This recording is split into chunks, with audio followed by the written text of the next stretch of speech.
Hi friends, ఈ వీడియోలో మనం 15 డైలీ యూజ్ ఇంగ్లీష్ సెంటెన్సెస్ తెలుసుకుందాం. తెలుగు నుంచి ఇంగ్లీష్కి అయితే నేను చెప్తాను, ఒకసారి మీరు అబ్జర్వ్ చేయండి మంచిగా. ఫస్ట్ వచ్చేసి నేను లేచాను అని తెలుగులో నేను లేచాను అనేదాన్ని ఇంగ్లీష్లో ఏమంటారో ఇప్పుడు చెప్తాను. I woke up. నేను స్నానం చేశాను.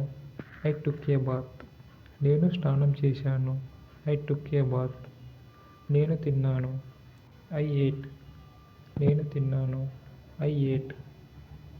నేను ఆఫీస్కి వెళ్ళాను. I went to the office. నేను ఆఫీస్కి వెళ్ళాను. I went to the office. నువ్వు టీ తాగావా? Did you drink tea? నువ్వు టీ తాగావా? Did you drink tea? నువ్వు లేట్ అయ్యావు. దీన్ని ఇంగ్లీష్లో ఏమంటారో మీరు చెప్పండి, కామెంట్ అయితే చేయండి. మనం వెళ్దాం. దీన్ని కూడా ఇంగ్లీష్లో ఏమంటారో కామెంట్ చేయండి. నన్ను వదలకు.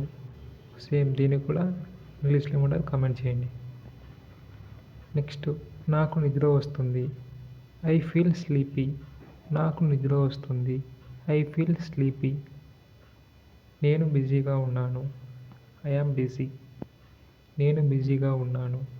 I am busy. అమ్మ పిలుస్తుంది. Ma'am is calling. అమ్మ పిలుస్తుంది. Ma'am is calling. నాన్న వచ్చారు. Dad has come. నాన్న వచ్చారు. Dad has come.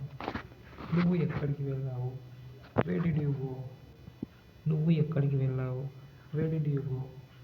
నేను టీవీ చూస్తున్నాను. I'm watching TV. నేను టీవీ చూస్తున్నాను. I'm watching TV.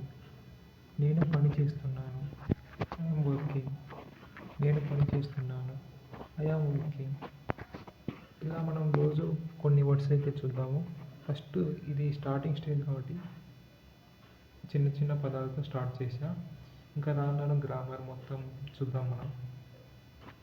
ఈ వీడియో మీకు ఉపయోగపడుతుంది అనుకుంటున్నాను. ఒకవేళ మీకు నచ్చినట్లయితే లైక్ చేసి సబ్స్క్రైబ్ చేయండి. అయితే కమెంట్ అయితే చేయండి. నేను 6, 7, 8 ఇచ్చా కదా, దాన్ని ఇంగ్లీష్లో కన్వర్ట్ చేసి మీరు ఒకసారి కామెంట్ చేయండి.